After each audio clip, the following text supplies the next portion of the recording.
So, Battlefield 2042 didn't have exactly the smoothest launch in gaming history, and it took the devs quite some time and energy to get the game back on track. And after almost 3 years of constant updates and 2 years of live service, the last season of the game has officially ended and there won't be any new ones. And even though there is still a little bit of a road ahead of us, the question is Battlefield 2042 still worth playing, especially when you haven't played it before or when you had dropped it soon after release, like a lot of people did, and wanna return now? I will try to answer this question here in this video, as good as possible, and will try to give you the full picture of the gameplay experience you should expect. And first of all, to get this out of the way right from the start, I would not recommend to buy the game at full price. Not in the normal edition and not in the elite edition. If it's not on sale right now, just wait for one, it will surely come soon. On sale it usually costs around $15 or less, that's what you should aim for. And the reason I do not recommend buying it at full price is, first of all, because it will no longer receive any major content updates in form of seasons like I had already mentioned, and secondly, because 2 of the 3 multiplayer parts the game has were abandoned pretty early and do not offer the experience they should. And a single player experience, a classic story mode, is not existing in 2042 at all. So if you were looking for something like this, better go with one of the older titles. The game is also part of the Xbox Game Pass or Game Pass PC, like most of the other Battlefield titles as well. So if you are subscribed to this, you don't need to buy the game at all. What you will get with Battlefield 2042 though is a normal multiplayer, an experience called Portal, and an extraction mode named Hazard Zone. Through Portal you can play on community servers or host your own one similar to older titles, but in 2042 it's free and you won't have to pay for it. And it offers soldiers and gear from the old Battlefield games 1942, Bad Company 2 and Battlefield 3. Twice a week, different portal modes get highlighted on the start screen, and this will also still be done in the future. But there will not be any new content coming to this part of the game. Hazard Zone, on the other hand, is an extraction mode that was abandoned only a few months after release of the game and also doesn't get any new content or updates anymore. And it is pretty much dead and only has a very small player base. What is still pretty active though is the normal multiplayer that offers different modes from Conquest to Breakthrough to Team Deathmatch. And these also get playlists with different variations once a week, which will also be kept up in the future. The player base is still pretty active in Europe and North America, and in the main game modes you should always be able to find matches.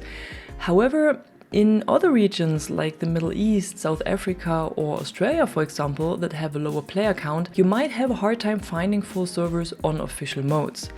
What helps here though is Portal, where you may be able to find community games, and most of the official game modes are filled up with bots, so there are at least soldiers running around on the battlefield. But playing against bots might not be everyone's favorite. If that's something you prefer though, you can also play the game completely on your own against AI opponents, but this still always requires an online connection. You will not be able to play the game offline at all. What you will get content-wise in the multiplayer are 19 maps in different sizes and with different playstyles, but not all maps are available in all modes. And most of the maps are pretty big and made for combined arms combat. Unfortunately, the game also doesn't have a map rotation, so after each round you get back to the lobby and it connects you to a new server, which means sometimes you play the same map 3 times in a row, or if you play a full evening you might have only played 3 different maps in total, which can make it feel like the game only has 5 or 6 maps instead of 19. 2042 also has specialists instead of a traditional class system. They are parted into classes though, and there is a bit of a limitation when it comes to the gadgets, but they all have different passive and active abilities and every specialist has access to all weapons. There is no restriction there like it was in former titles. The number of weapons was massively increased compared to the launch version of the game, on one hand through seasonal content and on the other hand by adding weapons from the old eras of Portal to the normal multiplayer. An arsenal of air and ground vehicles is of course also available, and here we will actually still see a little bit of new content added throughout the next few months, because similar to the weapons, DICE will add some of the old vehicles from Portal to the main game. We might even see a few more of the old weapons coming over, so not exactly new content, but at least new for the multiplayer. Now, especially when you haven't played the game at all yet, you might be wondering if you will still be able to unlock the content that was added throughout the 7 seasons. And yes, of course, you are still able to unlock all the new gear, but not the cosmetics anymore. The gear can either be unlocked by completing assignments for every item, which are small missions you have to complete, like doing kills with a specific weapon, for example, or by purchasing the game's Elite Edition or Elite Upgrade, because this will instantly unlock all of the specialists, weapons and vehicles added to the game throughout these seasons. Now, looking at the road ahead, we can expect to see some kind of mini seasons that will always last for 4 weeks and will have a small battle pass and special modes and cosmetics. The first one will start around Halloween this year, and I would expect to see another one maybe around Christmas, and then 2 more of them in the first half of next year. I wouldn't expect anything more, to be honest. However, they will not add any new maps or completely new weapons or specialists to the game, at least not as far as we know. But as a completely new player, you will also get the chance to experience some of the old mid-season events for the first time with their respective modes and cosmetics, and these will be a bit more frequent than these mini-seasons. For everyone who has played the game for the past 2 years, this is nothing new anymore, unfortunately, but if you missed out on that completely, this might be interesting for you. So, to sum it up real quick, you get a multiplayer that is more or less active depending on your region, community games that allow you to find or host servers for free, 19 maps, 14 specialists, 64 weapons, 29 gadgets, 21 vehicles, and a robot dog that you can pet. All with their respective progression, attachments, upgrades, masteries and mastery skins. And additionally, a number of small events and mini-seasons that are still ahead of us. So there is still quite something to do if you're completely new to the game or if you haven't played it in a long time. Now, for my own opinion, I've played the game since its beta throughout all of its ups and downs, and I saw it evolve from an absolute mess to a good and enjoyable game, and especially when you play it with friends, you can have a good time and also experience some great only in Battlefield moments. Nevertheless, it differs a lot from former Battlefield titles. It has less destruction, no real class system, has a more Call of Duty-like movement and time to kill. With randoms, it lacks a lot of the team play the old Battlefield games had.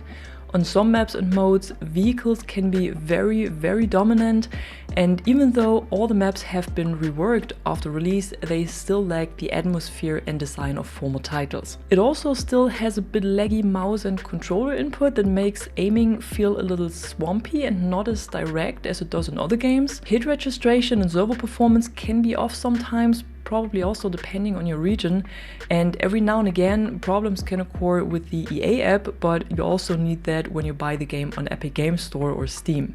So it can be good, it can be fun and can be an enjoyable experience for days and weeks, but it can also be frustrating at times, just like probably every game. That's why I said right at the beginning, I wouldn't recommend buying the game at full price, simply because it still has a lot of downsides. But when it is on sale, it's definitely worth it, and it also has a decent amount of content now. One last thing that I forgot is that the game has full crossplay and cross progression, so if you play it on 2 platforms, you have the same progression on both, which is good, but I know crossplay is not everyone's favorite. Theoretically, you can turn it off in the options, but on Xbox and PC this means you won't be able to find full lobbies anymore.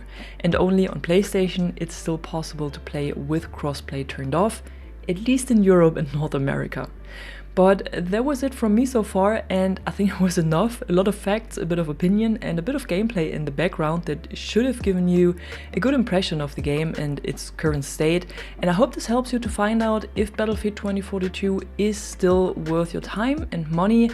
And if you enjoyed the video, don't forget to drop a like, comment below and subscribe for more content like this. Until then, thanks for watching, thanks to my members for the additional support. I'm the Catwoman and you are awesome.